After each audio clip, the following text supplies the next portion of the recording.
Add wheat purchase feature किसी भी नई परचेज की जाने वाली वीट की एंट्री करने के लिए इस्तेमाल किया जाता है। ऐड वीट परचेज पर क्लिक करेंगे। यहाँ पर हम कुछ तफसीलात एंटर करेंगे। सबसे पहले की जाने वाली परचेज की डेट एंटर करेंगे। सेंडर से मुराद वो अकाउंट रहेगा जिस सप्लायर की जानिब से हमें यह वीट रिसीव होगी।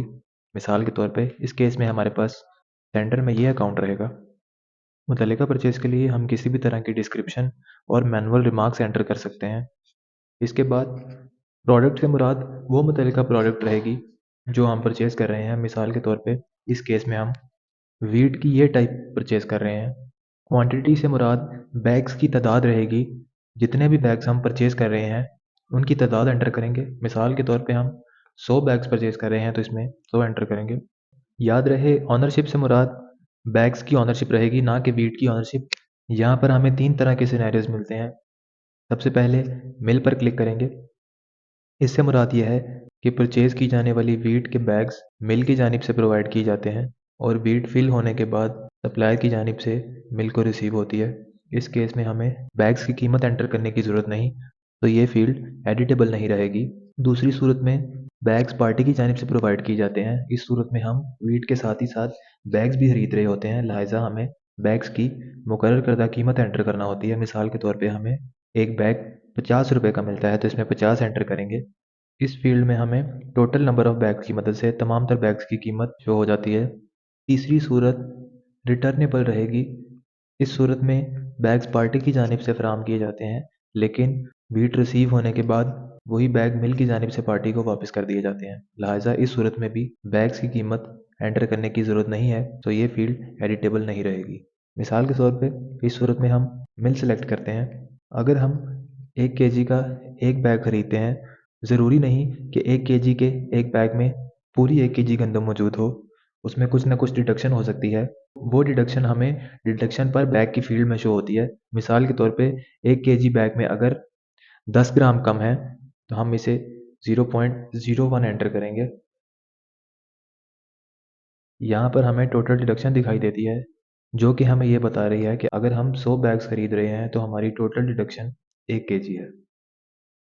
अगर हम एक से ज़ायद परचेजेस करना चाहते हैं तो ऐड न्यू आइटम पर क्लिक करेंगे। फिलहाल के लिए हम एक से ज़्यादा बैग्स नहीं खरीद रहे, सो इस फील्ड को डिलीट करेंगे। लोड वेट में हमें पार्टी की जानिब से किए जाने वाले ट्रक और इसमें मौजूद तमाम तर सामान का वजन रहेगा। इसी तरह पार्टी टियर वेट में पार्टी की जानिब से किए जाने वाले पूरे ट्रक का वजन रहेगा।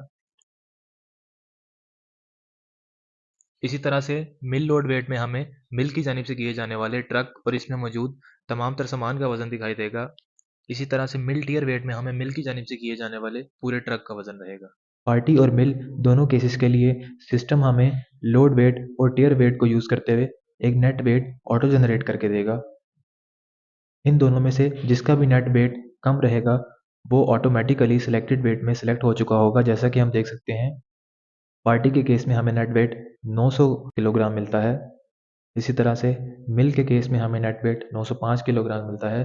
तो हमारे पास पार्टी बाय डिफ़ॉल्ट सेलेक्ट हो चुका है। अगर हम चाहें तो अपनी मर्ज़ी से मिल या पार्टी भी सेलेक्ट कर सकते हैं। कटला से मुराद वो टोटल डिडक्शन रहेगी जो कि हमें ऑलरेडी यहाँ पर मिल चुकी है। इसी तरह से इम्प्योरिटीज़ और मॉइस्ट डिडक्शन भी दो अलग तरह की डिडक्शंस हैं। इस फील्ड में हमें सप्लायर की जानिब से वीट की मुकर्रर करदा कीमत एंटर करना होगी। मिसाल के तौर पे हमें ये वीट इस कीमत पर वसूल होती है। ये एंटर करने के बाद हमें सिस्टम हमारा टोटल बिल ऑटो जनरेट करके देगा। इसके बाद इस फील्ड की मदद से हम गोदाम सेलेक्ट करेंगे कि किस गोदाम में इस गंदम को रखा जाएगा। मिसाल के तौर पे हम ये वीट वेयर हाउस में रखना चाहते हैं तो वेयर हाउस सेलेक्ट करेंगे। इसके बाद कैरियर की तमाम तर डिटेल्स एंटर करेंगे जिसमें कैरियर का नाम रहेगा। कैरियर से मुराद वो शख्स है जो इस गंदम को ट्रांसपोर्ट करने का ज़िम्मेदार रहेगा। उसका व्हीकल नंबर एंटर करेंगे। ड्राइवर का फ़ोन नंबर एंटर करेंगे। मुतल्लिका परचेज़ के लिए एक बिल्टी नंबर एंटर करेंगे। परचेज़ रिसीव होने के बाद मिल की जानिब से उसका दोबारा से वज़न किया जाएगा जिस पर कुछ चार्जेस आएंगे। उन चार्जेस से मुराद स्केल चार्जेस होंगे। स्केल चार्जेस एंटर करेंगे। उन स्केल चार्जेस को पार्टी एमएल में से जो भी अदा करने का ज़िम्मेदार होगा उसे यहाँ पर सिलेक्ट करेंगे। इसी तरह से सामान की लोडिंग और फ्लाइट में भी कुछ चार्जेस आएंगे। उन चार्जेस और उनके ज़िम्मेदारान को एंटर करेंगे। मिसाल के तौर पे लोडिंग में हमें ये चार्जेस आते हैं और इसके लिए पार्टी ज़िम्मेदार है तो पार्टी सेलेक्ट करेंगे। इसी तरह फ्राइट चार्जेस एंटर करेंगे और इन चार्जेस की अदायगी के लिए पार्टी ज़िम्मेदार है तो पार्टी सेलेक्ट करेंगे। तमाम तर तफसीलात एंटर करने के बाद सेव का बटन प्रेस करेंगे। तो हमारी इस परचेज़ की एंट्री हो चुकी है।